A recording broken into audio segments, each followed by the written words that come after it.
Buenas tardes, doctor y compañeros. Vamos a continuar con el segundo tema, que es farmacodinámica. Primero vamos a comenzar con los conceptos más básicos que debemos saber.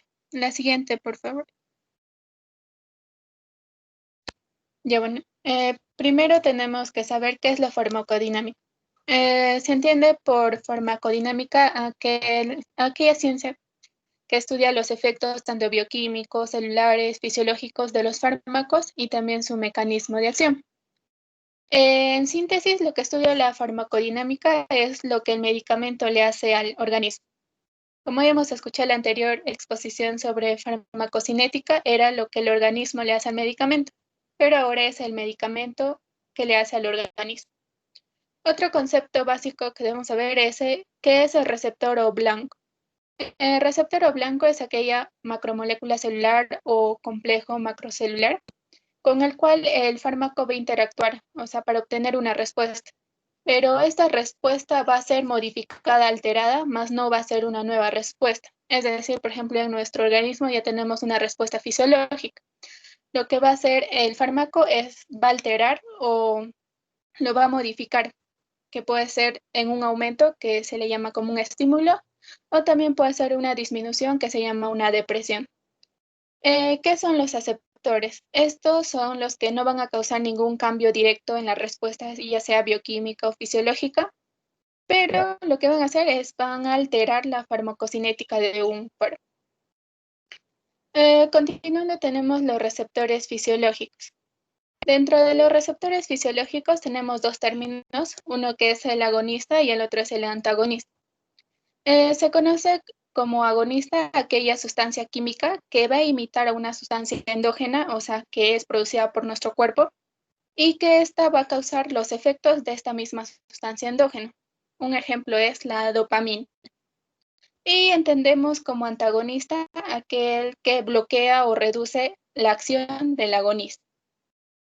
Dentro de los tipos de agonista tenemos el completo, el parcial, el inverso, y en el de los tipos de antagonistas tenemos el competitivo y no competitivo.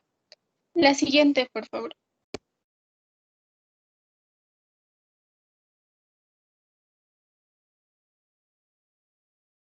Y bueno, en el gráfico de la izquierda podemos ver los agonistas. Por ejemplo, tenemos la curva media rosada, que es un agonista total. En este caso es el ejemplo de la benzodiazepina. Como sabemos, la benzodiazepina es un medicamento psicotrópico, es decir, su función esencial es que va a disminuir la excitación neuronal y también que va a tener un efecto antiepiléptico o hipnótico. ¿Qué hacen en general los agonistas totales? Estas sustancias van a producir un efecto farmacológico, pero máximo. Es por ello de que la curva está más arriba. Por ejemplo, podemos ver en el eje Y que la curva está más arriba de la benzodiazepina total. Tenemos los agonistas parciales. El ejemplo es el abecarnilo o también llamado abecarnil, que es un fármaco similar a las benzodiazepinas, pero lo que le diferencia es de que va a tener una estructura química diferente, pero el efecto va a ser menor. Mientras la benzodiazepina tiene un efecto máximo, el abecarnilo tiene un efecto menor. Y luego tenemos los agonistas inversos. Pueden ver la curva verdecita que está para abajo. En general, los agonistas inversos lo que hacen es que estos fármacos se van a unir a un receptor que está en estado activado, pero sin estar unido a un agonista. Es decir, de que va a desestabilizar el sistema. Por ejemplo, la beta-carbonila lo que hace es, se va a unir a los mismos receptores cerebrales de la benzodiazepina, pero lo que va a hacer es aumentar la excitación, o sea, va a darle la contra a lo que hace la benzodiazepina. Por el otro lado, la figura de la derecha tenemos los antagonistas, que se dividen en dos, que son los competitivos, que está de la curva rosada, y los no competitivos de la curva naranja. Los antagonistas competitivos lo que hacen es que tanto la unión del agonista como el antagonista sea en un mismo lugar. Por ejemplo, tenemos el caso de la norepinefrina, que es un vasoconstrictor, versus la prazoxina, que es un vasodilatador. Entonces, entre estos dos fármacos, lo que van a hacer, van a competir por si van a aumentar o disminuir, por ejemplo, el tono muscular lisovascular o también la presión arterial. Y en el caso de los antagonistas no competitivos, el antagonista va a tener como un lugar relacionado con el agonista, pero no es el mismo punto de unión. Ejemplo, tenemos la acetilcolina y el decametonino, que es acetilcolina es un estimulante neuromuscular y en cambio el otro es un bloqueante. Y entre ellos, como no van a competir, uno de ellos lo que va a hacer es bloquear la transmisión neuromuscular.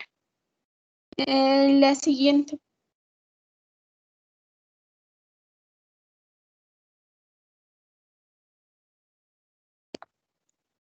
Ya. Ahora vamos a hablar sobre la especificidad de las respuestas a los fármacos. Entendemos como la constante de disociación, la que nos va a permitir medir la afinidad de, de un fármaco. La afinidad de un fármaco se halla por la capacidad que tiene el fármaco para unirse al receptor y así formar el complejo fármaco-receptor. Y esta constante de disociación lo que nos mide es la interacción entre el fármaco y el receptor. Por otro lado, tenemos la administración crónica de un medicamento que se da, lo que da como efecto es la regulación a la baja de los receptores o por la desensibilización de la respuesta. Tenemos la resistencia a los fármacos que se dan por mecanismos farmacocinéticos.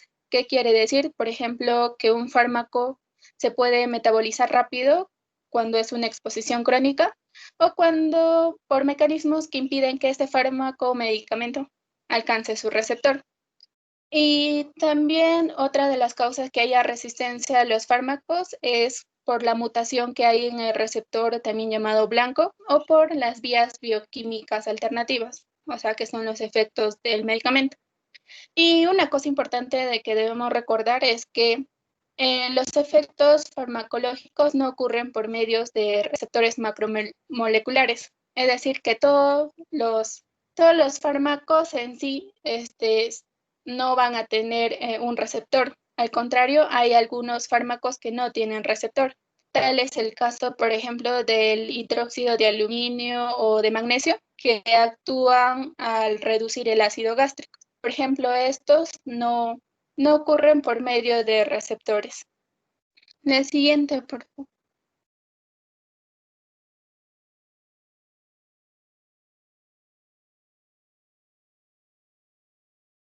Ya, ahora vamos a hablar sobre la relación de la estructura, actividad y diseño de uno de los fármacos. En sí, la estructura química lo que va a influir va a ser en la afinidad y en la actividad intrínseca del medicamento. Por ejemplo, para ello se usa el farmacóforo, que es como una computadora que donde te permite analizar el tamaño, la forma, la posición, la orientación de los grupos de enlace de hidrógeno. ¿Cuál es el objetivo de utilizar este farmacóforo? Es mejorar, optimizar, por ejemplo, el diseño del fármaco, para que así tenga mayor afinidad y mayor selectividad. Por otro lado, también se usa la cristalografía de rayos X, que esto lo que te permite es obtener diferentes estructuras y también receptores o el tener un complejo fármaco-receptor y también de que estos fármacos tengan diferentes diseños y así que no haya una resistencia a ellos. Al costado derecho podemos ver los aspectos cuantitativos de las interacciones de los fármacos con los receptores. Podemos ver la curva de dosis y respuesta. ¿Qué es lo que calcula esta curva de dosis y respuesta? Es, por ejemplo, el efecto observado de un fármaco en función de su concentración en el compartimiento del receptor. Por ejemplo, hay fármacos que se dan en dosis pequeñas, pero que estimulan un montón. Y también como que hay fármacos que se da en altas dosis para que inhiban. Y como pueden ver en la gráfica, tiene una forma de sigmoidea. Ujú. Y la curva de dosis y respuestas tiene tres propiedades. Una son, por ejemplo, el umbral, el pendiente y la asíntota máxima. ¿Para qué se utilizan estas tres propiedades? Es para cuantificar la actividad del fármaco. La siguiente, por favor.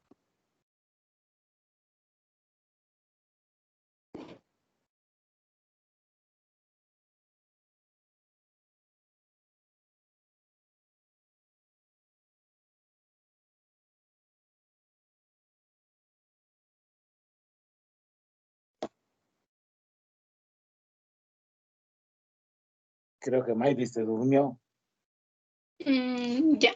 Vamos a continuar con la afinidad, eficacia y potencia. En la primera ecuación podemos ver la letra L y la letra R.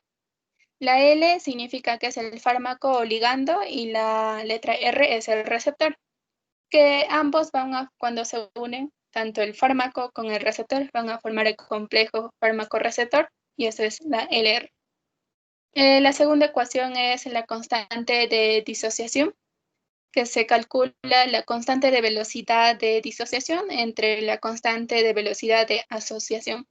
Y la siguiente ecuación es de la ocupación fraccional, que nos da sobre ligando o complejo receptor entre la totalidad de receptores.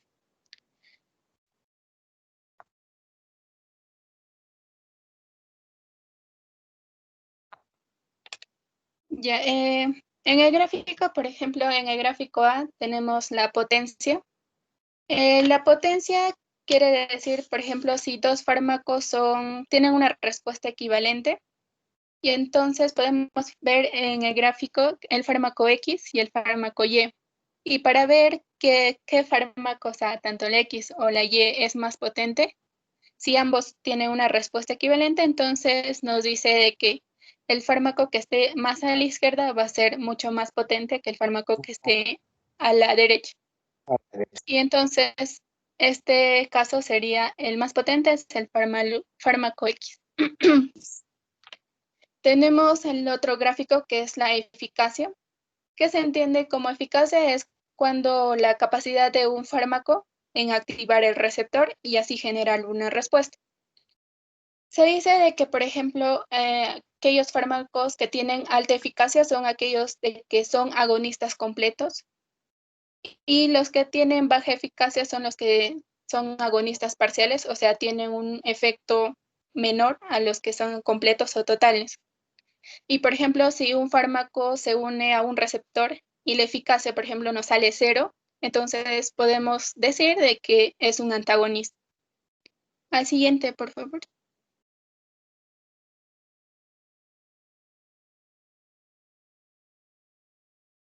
Ya. La cuantificación del agonismo. Eh, para cuantificar el agonismo, lo que tomamos en cuenta es la concentración que produce la mitad del efecto máximo, que es con la letra S50. Y esta cuantificación del agonismo va a depender tanto de la eficacia como de la potencia. Y en el gráfico lo pueden ver. Y en la cuantificación del antagonismo se relaciona más al mecanismo del bloqueo del receptor. Es decir, el antagonismo puede bloquear al agonista. Entre ellos, por ejemplo, tenemos la cuantificación del antagonismo competitivo. Es decir, en el gráfico pueden ver, dice la letra A, la A significa agonista y la letra I es antagonista. Es decir, tanto el agonista como el antagonista van a competir por el mismo sitio de unión en el receptor. Y el gráfico que lo representa, las curvas van a ir para el lado derecho.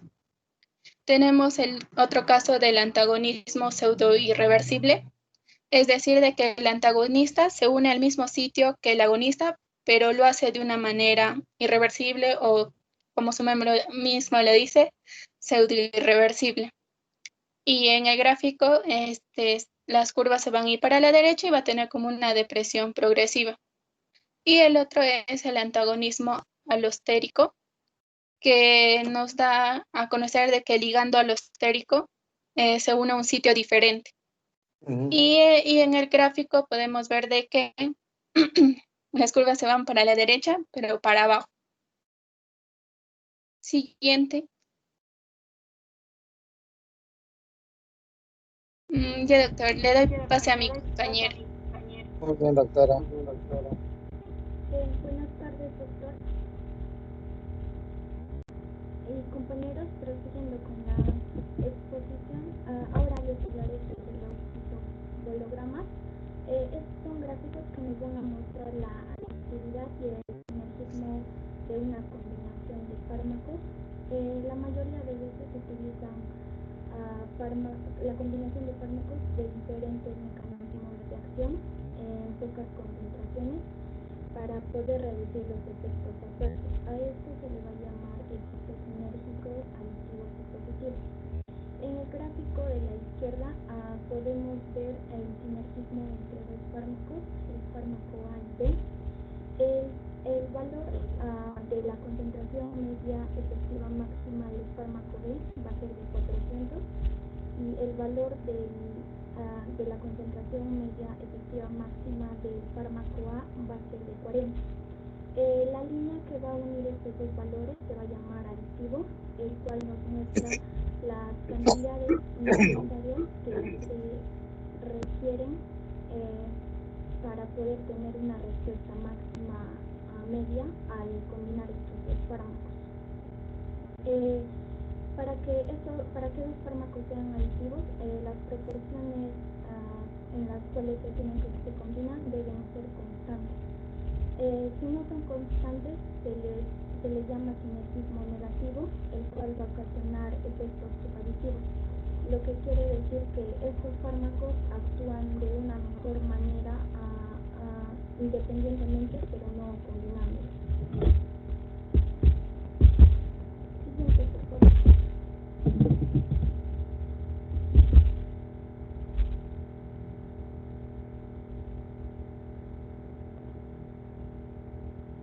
En cuanto a la variabilidad farmacodinámica, en cada persona va a tener diferente respuesta a la misma concentración de fármaco, debido a diferentes factores como la enfermedad, la edad o un fármaco previo que esté tomando el paciente. Esto porque los receptores con los que se va a unir los fármacos son dinámicos y sus concentraciones y funciones van a estar reguladas por la disminución o aumento de los factores endógenos y exógenos. En el gráfico de la derecha podemos ver que la variabilidad farmacodinámica está en función a la genética de cada individuo. La curva roja nos va a mostrar la distribución de la frecuencia del porcentaje de personas que van a responder a un determinado fármaco. Y la curva morada nos va a determinar la distribución de frecuencia de los individuos. Y la interacción entre la variable porcentaje y concentración nos va a mostrar que el 50% de los individuos van a responder a una cierta cantidad de medicamento. En este caso serían 10 miligramos por litro. Pero también se muestra que hay un grupo de individuos que van a responder a menor cantidad de dosis de este fármaco y otro grupo que va a responder a una mayor concentración de fármaco. Y esto todo es debido a la genética que tiene cada persona. Siguiente, por favor.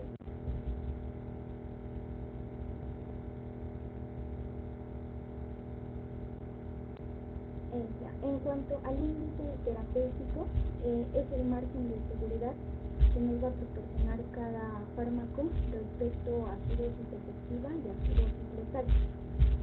La curva azul nos muestra la dosis efectiva y se interpreta que el 50% de individuos van a responder a 100 microgramos por kilogramo de un determinado medicamento. Y la curva verde nos muestra que el 50% de individuos van con 400 microgramos por kilogramo de medicamento van a morir. Los cual se deduce que el índice terapéutico es la dosis letal media entre la dosis efectiva media. Entonces en este caso sería 400 entre 100, que sería 4. Lo que quiere decir que tiene que pasar 4 veces la dosis efectiva para que se convierta en una dosis letal. En conclusión, a mayor índice terapéutico, la dosis efectiva y la dosis letal se van a encontrar más alejadas y entonces va a haber un mayor margen de seguridad. En cuanto al gráfico de la derecha, la ventana terapéutica nos va a mostrar el espacio entre la dosis terapéutica y los inicios de los efectos de la dosis letal. Siguiente, por favor.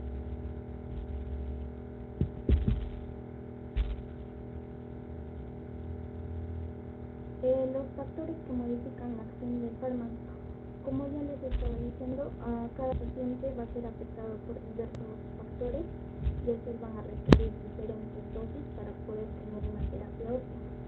En el cuadro de la derecha podemos ver que la dosis prescrita la cantidad de dosis prescrita va a ser muy diferente a la cantidad de dosis que va a hacer efecto en el paciente, debido a muchas variables. Por ejemplo, en la dosis prescrita puede haber errores en la medicación, o el paciente no va a cumplir con las indicaciones que se le da y solo va a tomar la dosis administrada, y esta también va a estar afectada por variables como el grado de absorción, la composición corporal, la distribución de los fluidos corporales, la velocidad del metabolismo y excreción.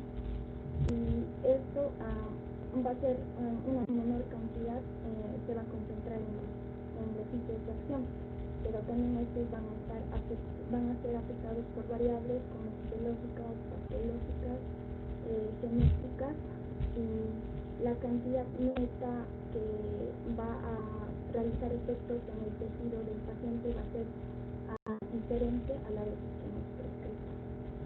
Siguiente, por favor.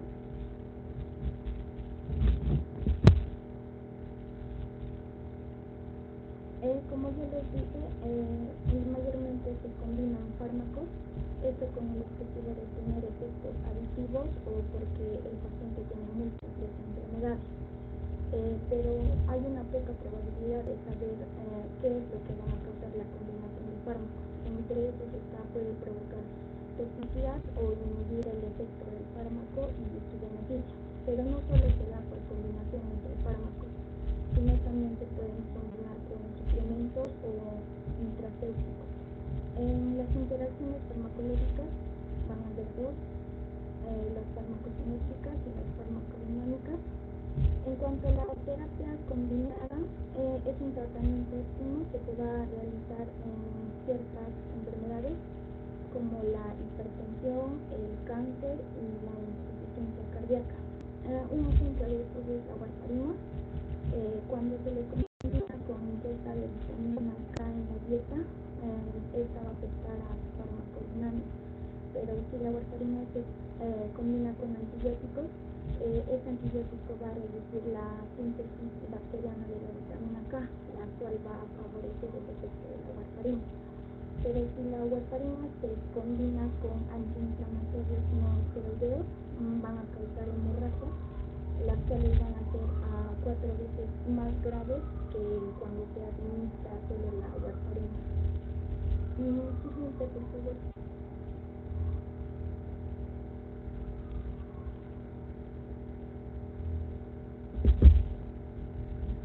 En cuanto a los mecanismos de acción de los fármacos van a actuar en unión con los receptores, pero estos receptores van a tener diversas funciones.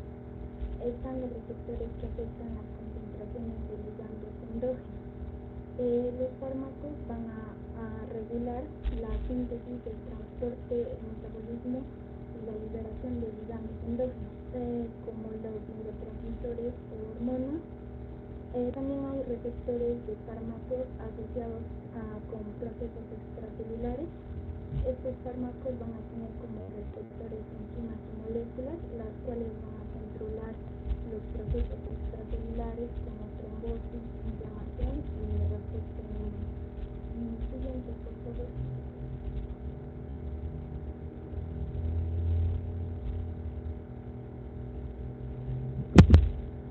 También existen receptores utilizados por agentes antiinfecciosos, los cuales estos van a tener como receptores a Tu audio está proteínas. bien mal, que no escucho, no se escucha bien, doctora. ¿Me escucha bien, doctor?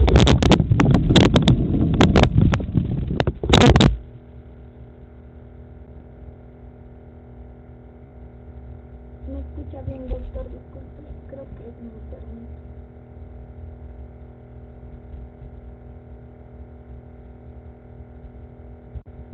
Se escucha bajito, Liz. Creo que es mi internet o es mi computadora. No está saliendo en suficiente calidad de red.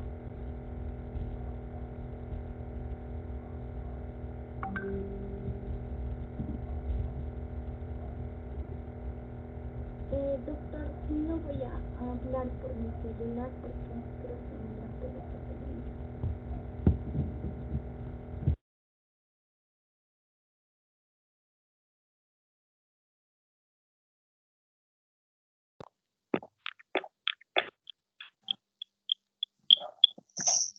Doctor, ahora me puede escuchar mejor.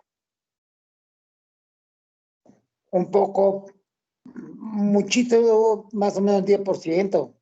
Yo creo que el audio está un poquito mal, doctora. Creo que sí, doctor. Siga, doctora, por favor, no se preocupe. Ya, doctor. Estoy leyendo sus diapositivas. Está bien, doctor. Ya. En cuanto a Ahora receptores se que escucha regulan. mejor. Ok, doctor. En cuanto a receptores que regulan el medio iónico, existen pocos. Estos van a afectar el medio iónico de la sangre, orina o el tracto gastrointestinal. Sus receptores van a ser bombas de iones o transportadores, las cuales se van a expresar en células especializadas como del riñón o el tracto gastrointestinal. Uno de ellos es un fármaco, es el esomeprazol, el cual va a inhibir a la ATPasa hidrógeno potasio, que se encuentran en las células parietales gástricas, y estas van a reducir la secreción del ácido gástrico. Mm. Siguiente, por favor.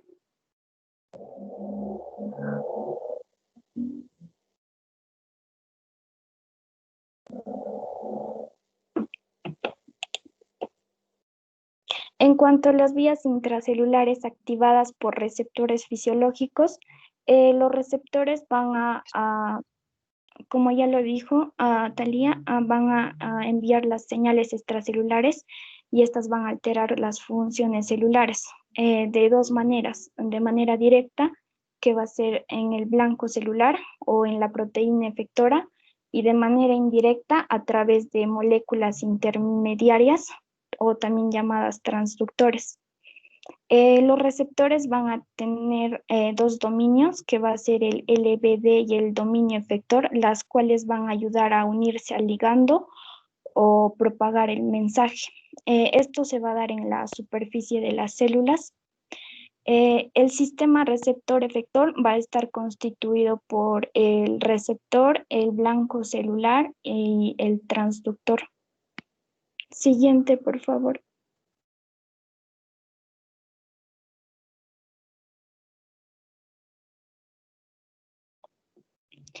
Familias estructurales y funcionales de los receptores fisiológicos.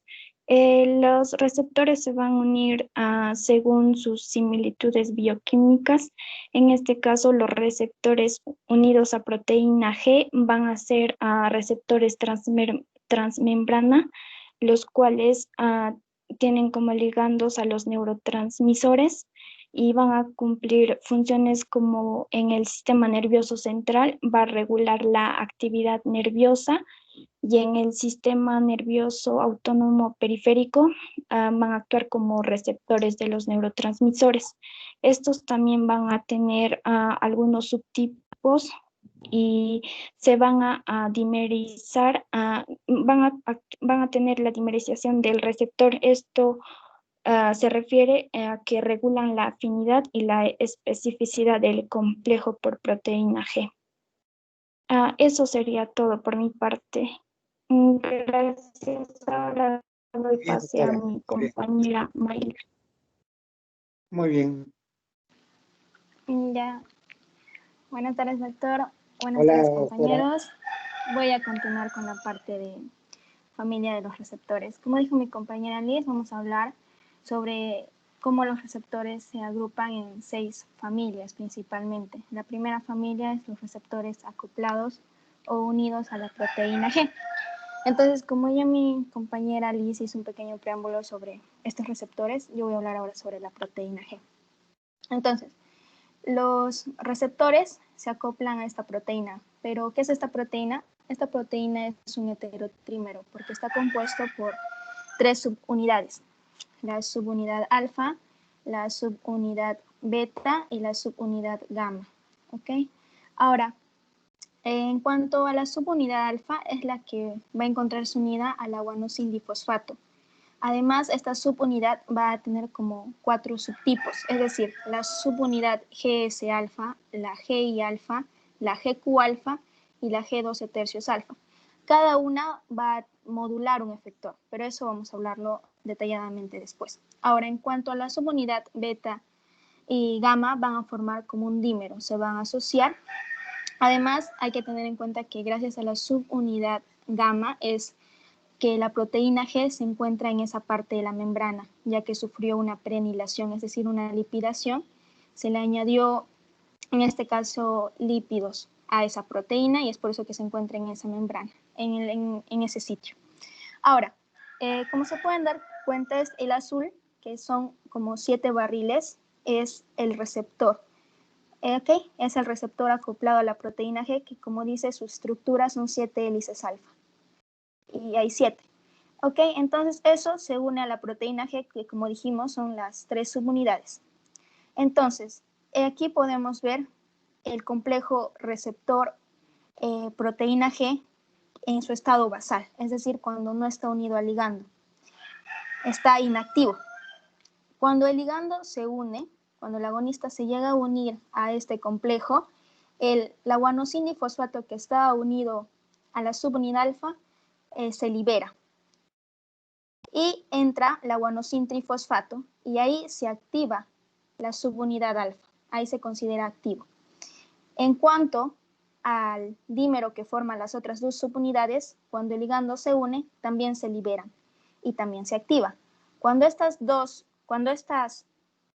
estructuras se activan, van a modular efectores, que es el siguiente paso. Se consideran 2 pasos. La primera es la activación a través del ligando y luego es la modulación de efectores.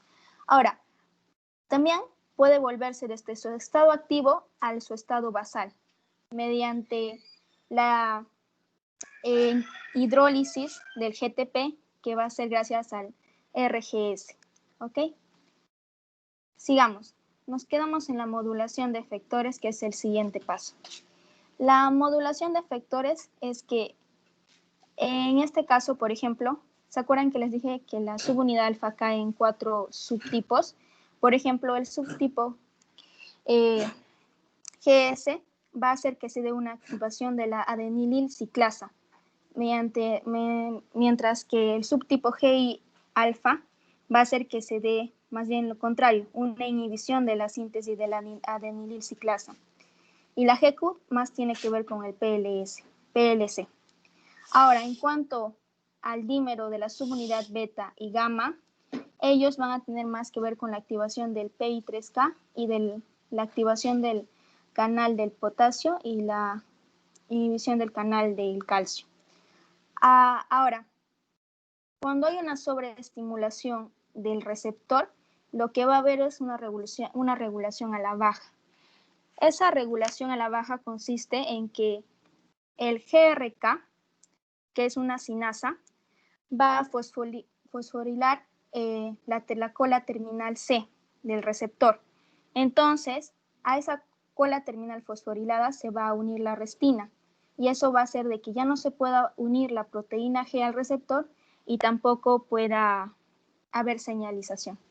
Entonces, es por eso que en conclusión a la proteína G, es por eso que se le conoce como una proteína reguladora de la unión al guanosin-trifosfato. Como se darán cuenta en el anterior gráfico, regula esa entrada del guanosin-trifosfato. Y es una transductora de señal porque transmite la señal del ligando al receptor en una modulación de efectores. Ahora, después de esa modulación de efectores, ¿se acuerdan que, por ejemplo, en este caso agarramos la subunidad GS-alfa que estimula a la adenililciclasa? Vamos a pasar un segundo mensajero. Entonces, la subunidad GS-alfa ha estimulado o activa la adenililciclasa y esta va a hacer una síntesis del adenosín monofosfato cíclico. Este adenosín monofosfato cíclico es muy importante porque tiene numerosos blancos, se podría decir, como la proteína sinasa A, también la PDE y otras. Por ejemplo, la proteína sinasa, como dije, la adenosín monofosfato cíclico activa las subunidades catalíticas, porque la proteína sinasa tiene unidades catalíticas y reguladoras. La adenosín monofosfato cíclico se une a las proteínas reguladoras y deja libre a la parte catalítica. Entonces, esa parte catalítica es la que se encarga de fosforilar residuos de serina y treonina en sustratos proteicos específicos. Entonces, así se puede ir describiendo de cada blanco. Ahora, con esa parte terminamos en cuanto a la primera familia, que son los receptores acoplados a la proteína G. Ahora vamos a pasar a la segunda familia, que son los canales iónicos. En este caso, los canales iónicos, como sabemos, tenemos canales iónicos de sodio, potasio, calcio, cloro, que tienen una función muy importante ya que regulan la entrada o el flujo de estos iones. Es por ello que los fármacos los van a considerar como blancos principales. ¿Okay? Hay muchos fármacos que consideran a estos como blancos principales. Ahora, la familia de los canales iónicos se van a dividir en dos subfamilias, que son las familias de los canales iónicos activados por voltaje y la familia de los canales iónicos activados por un ligando. Primero vamos a explicar los activados por voltaje. Entonces, existen múltiples isoformas de estos canales, tanto para sodio, potasio y calcio. Pero vamos a tomar como muestra al de sodio, ¿ok? Entonces, en cuanto al canal de sodio, va a tener 3 subunidades. Una subunidad alfa y 2 subunidades beta, ¿ok? La subunidad alfa va a tener 4 dominios, la cual va a formar un poro selectivo para el sodio. Estos dominios va a contener cada uno 6 hélices, que son como estos pequeños tubos verdes que pueden ver dentro del canal. Ahora, se les llama S1 a S6. Ahora, en esta parte azulita es como un bucle que se va a encontrar entre la S5 y la S6. Este pequeño bucle, también se le conoce como bucle P o formador de poro, es la que hace como un filtro selectivo para que solo ingrese sodio. Ahora, eso es lo importante. Lo otro es que una de esas hélices, que es la S4, va a contener aminoácidos, los cuales van a ser como un sensor de voltaje. ¿Qué quiere decir? Para que se pueda iniciar la entrada de sodio, primero obviamente va a haber una despolarización, que va a hacer alterar la posición de estos aminoácidos que se encuentran en la S4, en el sensor 4. Entonces, va a haber un cambio en los aminoácidos que va a permitir el flujo de iones. Y obviamente van a ser solo de sodio gracias al filtro que proporciona el bucle P o formador de poro, ¿ok? Y cuando ya se da la hiperpolarización, vuelve a su estado normal, que sería cerrado. Ahora, el siguiente es el canal de sodio, en este caso también, y ligado, activado por un ligando. En este caso, la activación de estos canales va a ser la responsable de la mayoría de las transmisiones sinápticas, tanto en el sistema nervioso central como periférico. También vamos a tomar, en este caso sí vamos a tomar como ejemplo al receptor nicotínico de acetilcolina, ¿ok? Este se va a expresar, este receptor se encuentra tanto en el sistema nervioso central, en ganglios y también en la unión neuromuscular. En este caso estamos viendo el de la unión neuromuscular. Es un canal pentamérico en este caso porque tiene dos subunidades alfa, una unidad beta, delta y una gamma, ¿ok? Pentamérico, pero que tiene 4 subunidades porque hay 2 alfas, ¿ok? Ahora, en cada subunidad alfa va a encontrarse un sitio donde se va a unir la acetilcolina, ¿ok?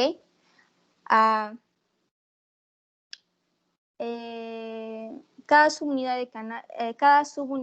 del canal va a poseer un dominio también N-terminal extracelular y 4 hélices, como pueden ver, N-terminal y 4 hélices, que abarcan la membrana. Esas parecen tubos que se encuentran en la membrana, que se llama transmembrana.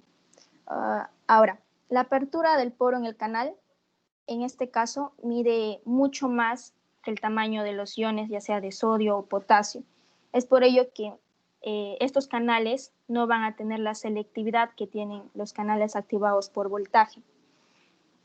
Ahora, como sabemos, se da este paso de iones para que se pueda dar la contracción muscular.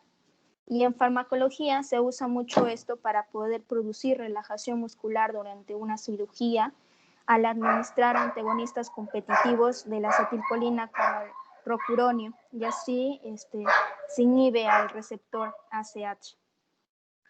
Este es como un pequeño resumen de los canales de iones que vemos ahí activados por ligando y por voltaje. Uno de los ejemplos de los fármacos, por ejemplo, me olvidaba decir de la lidocaína, que se encuentra en los canales de sodio activados por voltaje, es que son blancos de esta lidocaína para anestésicos locales al bloquear el poro. Bloquean el poro inhibiendo la despolarización. O sea, inhiben la despolarización, entonces ya no se produce el dolor o la sensación de dolor en las neuronas de dolor, o sea, bloquean esa sensación. Claro. Ese sería todo, doctor. Gracias. Me pasas la transparencia, doctora, por favor, ¿ya? De todas maneras, no se olvide. Ya. Doctor, buenas tardes, y compañeros, buenas está, tardes. Ahora, continuando con la exposición, vamos a hablar acerca de otro tipo de receptores.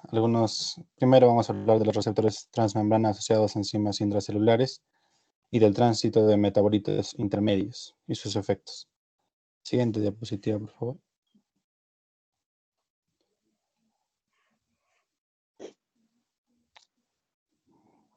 Los primeros son el receptor tirosina sinasa. Y entre ellos vamos a encontrar muchos receptores que van a servir principalmente para la insulina y para factores de crecimiento. Dentro de ellos el factor de crecimiento endotelial, derivado de plaquetas, el de neutrófilos, el de fibroblastos, el endotelio vascular y las efrinas, que son las que van a producir angiogénesis neural, migración axonal, sobre todo en la embriogénesis. Y ellos van a conducir a la supervivencia, proliferación y diferenciación celular.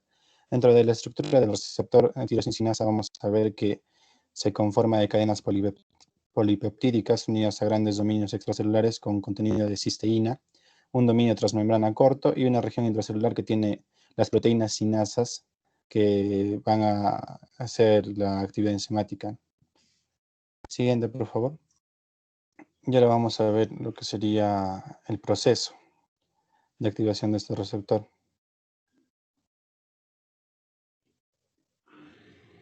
Primero, se va a dar su unión al ligando. Su unión al ligando va a provocar la dimerización del receptor, como se ve en la primera parte, desde A hasta B. Entonces, a la vez que produce una dimerización del receptor, va a producir una fosforilación cruzada del dominio sinasa.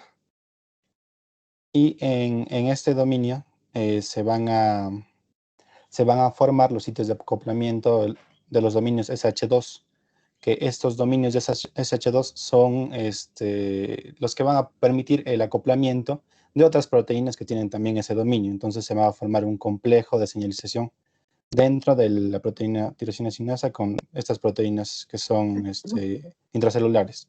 Aproximadamente son 100 proteínas que pueden interactuar en este dominio SH2. Algunas de las proteínas con dominio SH2 incluyen la fosfolipasa C. La fosfolipasa C aumentará los niveles de calcio y va a activar la fosfoquinasa C también, que al final va a aumentar los niveles de fosfo-3-ionositol y la fosfoquinasa B.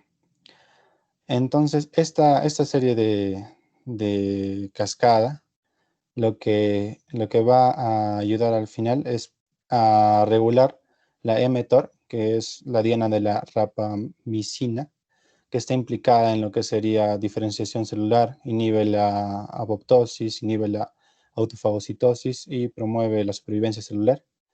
Y la proteína BAT, que está implicada en la apoptosis. También se pueden ver que estas SH2 activas tienen la vía de RAS dependiente de un GTP, que está en la parte derecha, que esta hace que la fosfoquinasa forme parte de la vía RAS MAPK, que es una vía común de factores de crecimiento.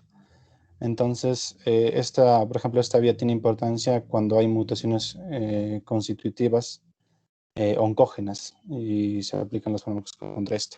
Siguiente, por favor.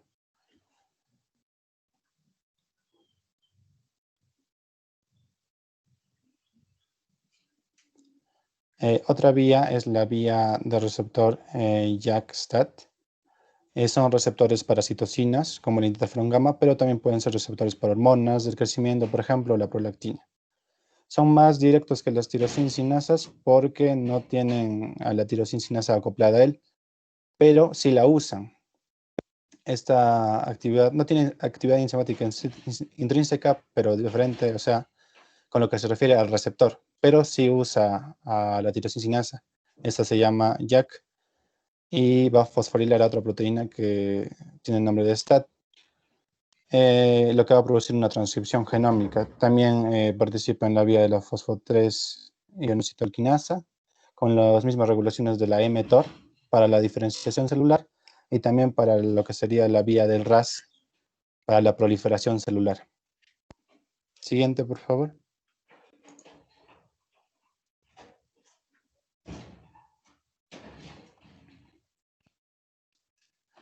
El receptor serina treonina sinasa es un receptor para factor de crecimiento transformante beta. Son análogos a la tirosina sinasa, sin embargo, solamente lo que cambia sería la parte enzimática, ¿no?, de la serina treonina. Tiene dos isoformas, la tipo 1 y tipo 2. Y el proceso es, cuando el ligando se une, va a hacer que se active el receptor, se fosforile la proteína SMAD, que es la proteína que va a ser encargada de ser su función. Esta proteína SMAD se fosforila gracias al residuo de serina y va a llegar al núcleo donde se va a asociar a factores de transcripción, como se ve en la imagen, hacia abajo, y ahí va a regular los genes. Participa en lo que es morfogénesis y transformación, aunque también puede tener algunos efectos inhibitorios de proteína SMAD, que sería la SMAD6 y la SMAD7. Siguiente, por favor. Siguiente. Otro receptor, una más, ahí está. Son los receptores tipo TOL, que están altamente concentrados en células hematopoyéticas, están relacionadas con el sistema inmune innato.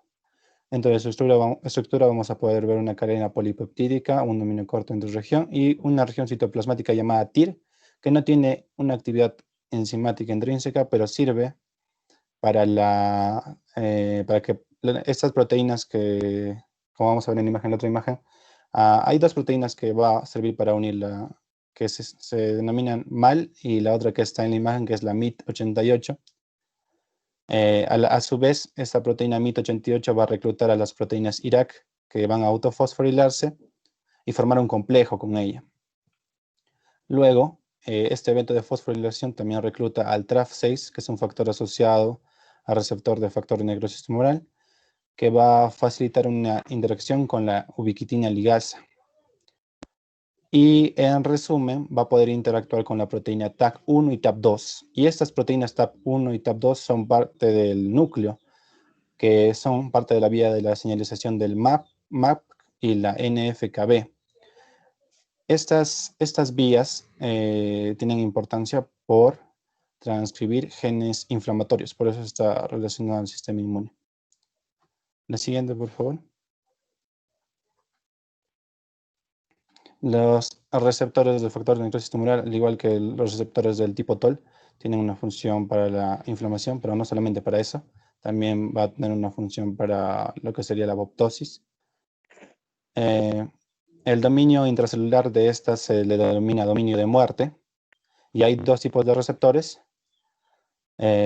Cuando el ligando se une al dominio de muerte, se trimeriza y se une a la primera proteína, que sería la proteína TRAT, que está en el medio, de color rosado. Esta proteína TRAT va a reclutar a la proteína RIP para formar un complejo, la RIP1. La RIP1 recluta la sinasa TAC1 y el complejo IK. Dentro del complejo IK, la importancia es que este complejo es el que va a producir efectos inflamatorios. El complejo IK va a liberar el IKB alfa, que va a transcribir esos genes. Acá, por ejemplo, tenemos el infliximab y el adalimumab, que van a ser importantes inflamatorios que afectan a esta vía del receptor. Siguiente, por favor.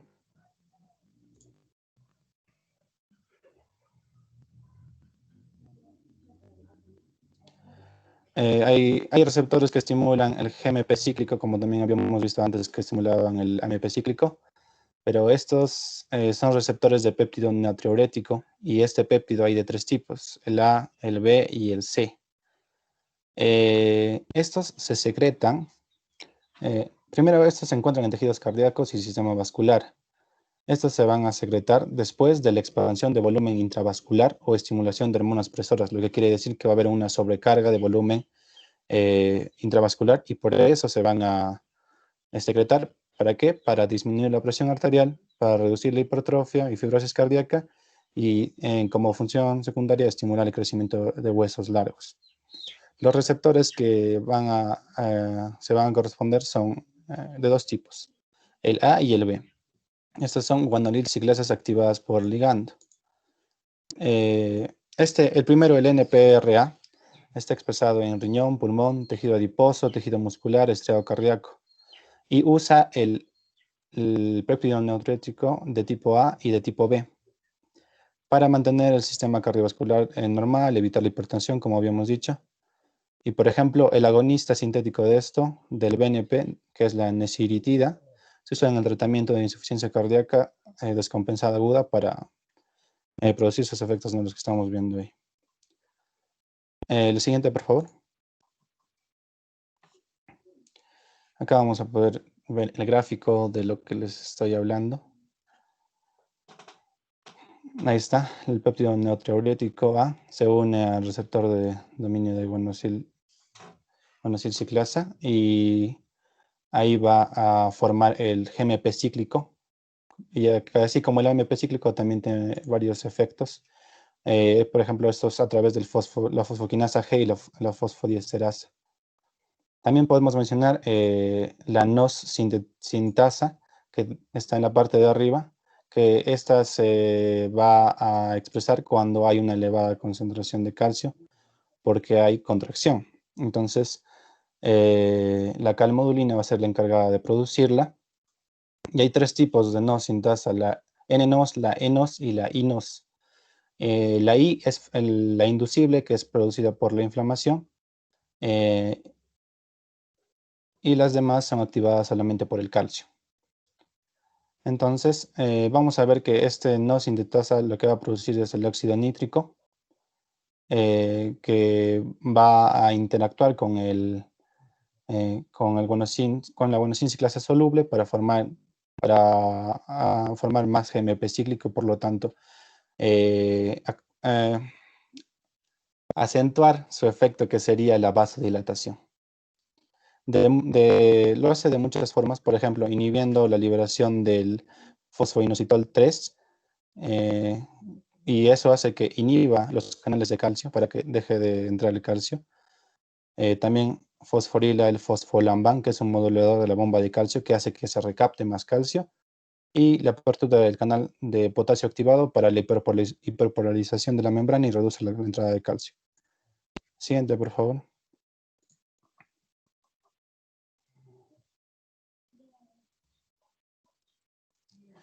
Otro tipo de receptores son los receptores hormonales nucleares, son una familia de 48 receptores y sirven para las hormonas esteroideas como andrógenos, estrógenos, glucocorticoides, hormona tiroidea. Entonces sus efectos están de acuerdo a la hormona que recibe.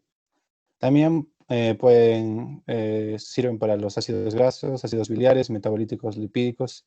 Ejemplos de esos receptores son el receptor de ácido retinoico o el receptor hepático X.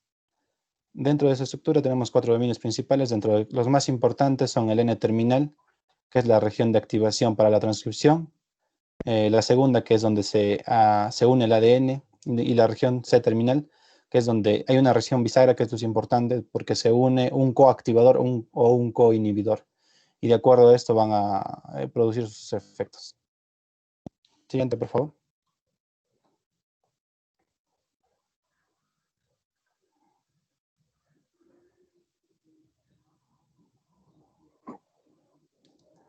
Y por último voy a hablar acerca de la vía de la apoptosis y la autofagia. Estas son características importantes debido a que en la apoptosis, por ejemplo, estas vías están alteradas en lo que es la tumorogénesis, y en la autofagia porque nos va a ayudar en lo que serían enfermedades neurodegenerativas, el tratamiento de estas. Entonces, primero la apoptosis. Es la muerte celular a programar, como lo sabemos, hace que las células sean más redondas, se condensen, se encoge el citoplasma, el material nuclear también se condensa, y la fosfatidilcerina sale de la membrana extracelular, lo que hace que sea marcada por macrófagos para su digestión. No hay inflamación cuando este evento sucede, y puede estar alterada, como dije, en el cáncer, enfermedades neurodegenerativas y autoinmunes también, por lo que restablecer esta vía de la normalidad es el interés de los fármacos. Las dos vías las dos vías son la externa, que usa el factor de necrosis tumoral alfa que mencioné, y la otra es que la vía intrínseca depende, ¿no?, de si hay un daño en las mitocondrias, si hay un daño en el ADN, depende de eso. Y se van a llevar a cabo por proteasas llamadas caspasas. Dentro de la vía externa, que vamos a ver ahí en el gráfico, primero se va a dar la exposición del ligando al receptor que puede ser el factor necrosis tumoral, el FAS o el TRAIL. Se va a formar el dímero y el receptor, que van a reclutar proteínas adaptadoras para el dominio de la muerte. Luego estas proteínas adaptadoras se unen con el RIP. El RIP activa la caspasa 8. De la caspasa 8 va a activar la caspasa 3. Y esta caspasa 3 es la que va a activar al final la caspasa 6 y 7, que son las que ya degradan las proteínas y el ADN. Y por la vía intrínseca se da debido, por ejemplo, al daño del ADN, proteínas mal plegadas, señales de la P53, daños en la mitocondria también que activan la familia BCL2 de proteínas proapoptóticas, superando a las proteínas antiapoptóticas, que serían las proapoptóticas, que serían el BAX, el BAC, el BAT. Lo principal es que cuando se detecta un daño, el P53 detiene la replicación, y si no se repara ese daño, se inicia la presencia de proteínas proapoptóticas mitocondriales, dentro de ellas el VAX, por ejemplo, que se trasloca y van a superar a las proteínas antiapoptóticas. Entonces se va a liberar el citocromo C de la mitocondria. Y una proteína que también tiene importancia, que es SMAC, que va a unirse al inhibidor de la apoptosis para inhibirlo el inhibidor. Y así pueda pasar a realizarse la apoptosis. El citocromo C se une a la APAF1, que es la proteína promotora de la apoptosis, Estos van a activar la caspasa 9, ya no es la caspasa 8, es la diferencia, y van a dar al final la activación de la caspasa 3, que es la vía común, y así se destruirá el citoesqueleto, las proteínas, se condensa el ADN y se forman las vesículas de eliminación. Siguiente, por favor. La vía de la autofagia es una vía catabólica donde se secuestran vesículas de doble membrana, que en estas vesículas pueden contener organelos, agentes infecciosos, y estas se van a unir a lisosomas para la liberación de las enzimas y degradación del contenido. Este es un medio protector para enfermedades neurodegenerativas e infecciosas también, como lo dije.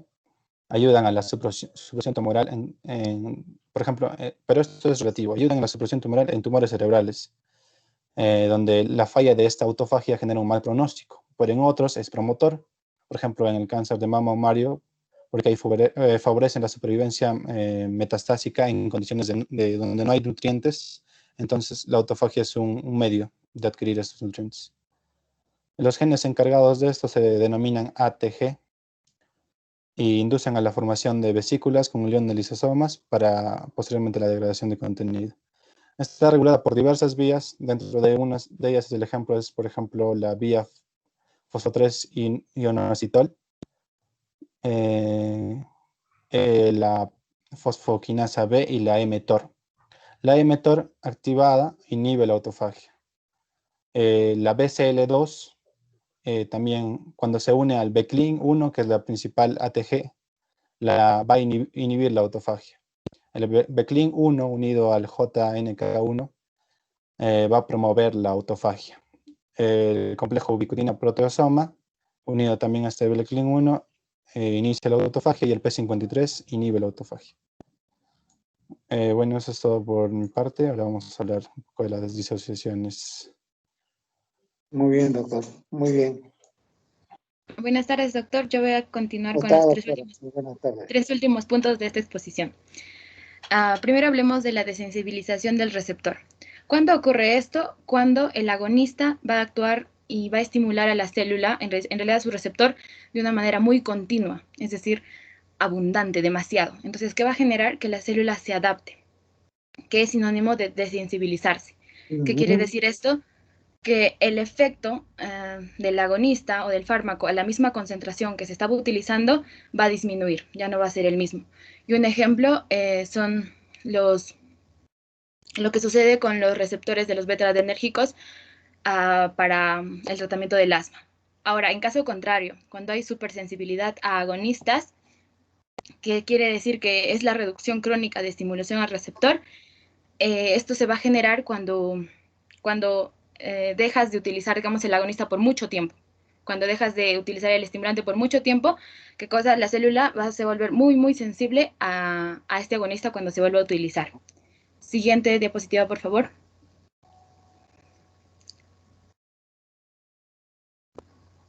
Hablemos de la disfunción del receptor y o su vía. ¿Qué sucede?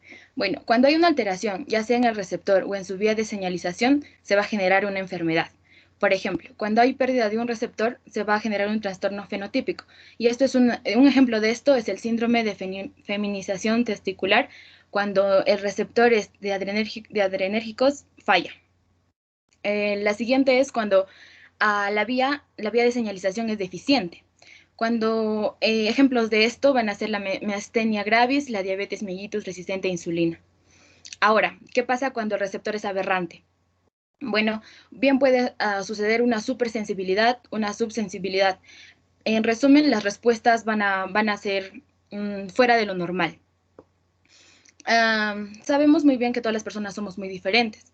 Entonces, a nivel genético, se van a ver polimorfismos a nivel de receptor y su vía de señalización. Esto va a generar respuestas terapéuticas diferentes. Y esto es lo que nos importa aquí en farmacología, ¿no? Que un fármaco va a actuar diferente en cada persona. Siguiente diapositiva, por favor. Finalmente vamos a hablar de sistemas fisiológicos integrados.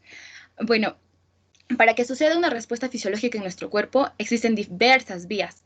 Por ejemplo, lo que pueden ver en la parte izquierda de amarillito, la vía de la angiotensina 2 y la vía del nervio mediante la norepinefrina van a generar finalmente la contracción del músculo liso de los vasos.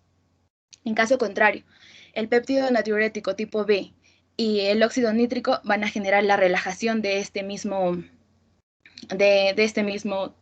tejido. Y así hay diversas vías en todo el cuerpo. Esto solo es un ejemplo. Ahora, ¿pero para qué nos importa saber esto? Nos importa porque de acuerdo al fármaco que se utilice, va a generar diversa respuesta en nuestro cuerpo. En la parte derecha tenemos ejemplos de fármacos que se utilizan para la hipertensión. Estos fármacos, cada uno va a actuar en diversa parte, en diverso lugar, para que finalmente se genere una misma respuesta. Eso sería todo, doctor. Muchas gracias.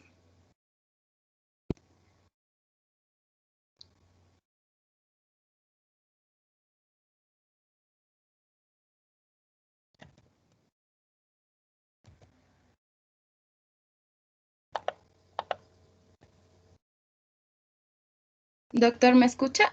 ¿Me escucharon, chicos? Sí, te escucho, Lisette. Genial.